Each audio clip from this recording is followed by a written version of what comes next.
નોંધાયો છે। અનેક વિસ્તારોમાં પાણી ભરાઈ જવાની સમસ્યા। વલસાડ ધરમપુર સ્ટ્રીટ હાઈવે પર પણ પાણી ભરાઈ ગયા છે। મુંબઈ અમદાવાદ હાઈવે પર પાણી ભરાયા। અનેક ઠેકાણે પાણી ભરાતા વાહન ચાલકો અટવાયા છે। તો મધુબન ડેમના દરવાજા પણ ખોલવામાં આવ્યા છે। મધુબન ડેમમાંથી 50,000 ક્યુસેક પાણી હાલ છોડવામાં આવી રહ્યું છે, જેના કારણે નીચાણવાળા વિસ્તારના લોકોને એલર્ટ કરી દેવામાં આવ્યા છે।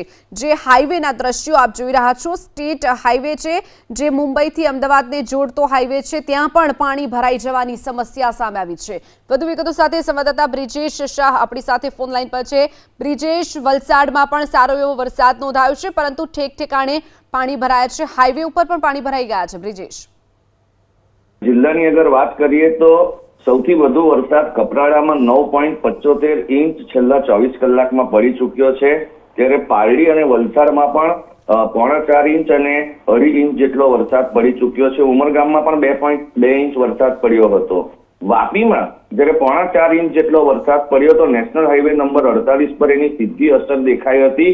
વલસાડ અને વાપી વચ્ચે નેશનલ હાઈવે નંબર 48 પર જે સર્વિસ રોડ છે એના પર પાણી ભરાયા હતા। મેઇન રોડ પર એટલે કે મુખ્ય હાઈવે પર પણ પાણી ભરાયા હતા, જેને લઈને લોકોને આવાજાહીમાં મુશ્કેલી પડી હતી।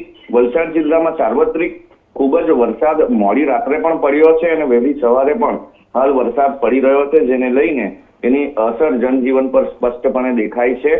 તો બીજી તરફ હાઈવે પર અગર કોઈ જતા હોય તો ખૂબ સાવચેતીથી અને ધ્યાનથી જાય, કારણ કે કોઈ પણ જગ્યાએ પાણી ભરાયેલું હોય, બીજા રોડ પર પાણી ભરાયેલું હોય, એ પણ ઉડીને ગાડી ઉપર આવી શકે છે અને થોડો સમય માટે આગળની વિઝિબિલિટી પર અસર થઈ શકે છે। એટલે નેશનલ હાઈવે નંબર 48 પર ખાડાનું સામ્રાજ્ય સાથે પાણી ભરાવાની પણ શરૂઆત થવા માંડી છે। જી ચોક્કસથી બ્રિજેશ, માહિતી બદલ આભાર।